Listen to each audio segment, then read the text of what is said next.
Ephesian புஸ்தகம் 1ஆம் அதிகாரம் 3வது வசனம் பாருங்க.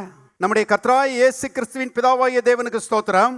அவர் கிறிஸ்துவுக்குள் உன்னதங்களிலே ஆவிக்குரிய எத்தனை ஆசீர்வாதம், சகல ஆசீர்வாதத்தினாலும் நம்மை என்ன செய்திருக்கிறார்?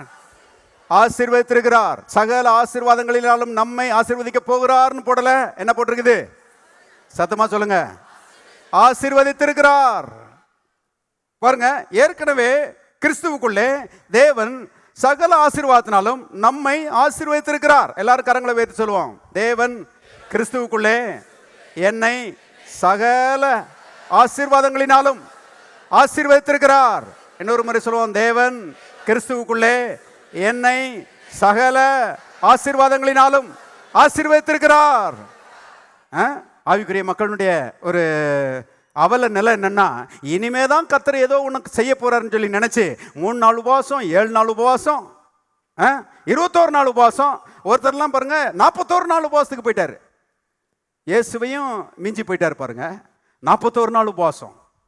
ஏன்னா உபவாசம் போட்டாதான் கர்த்தர் ஏதாவது நமக்கு கொடுப்பாருன்னு சொல்லி அநேகர் அப்படின்னு செய்றாங்க, நம்பி பிரயாசப்பட்டு இருக்கிறாங்க. அருமையானவர்களே, சத்தியம் என்ன சொல்லுகிறது?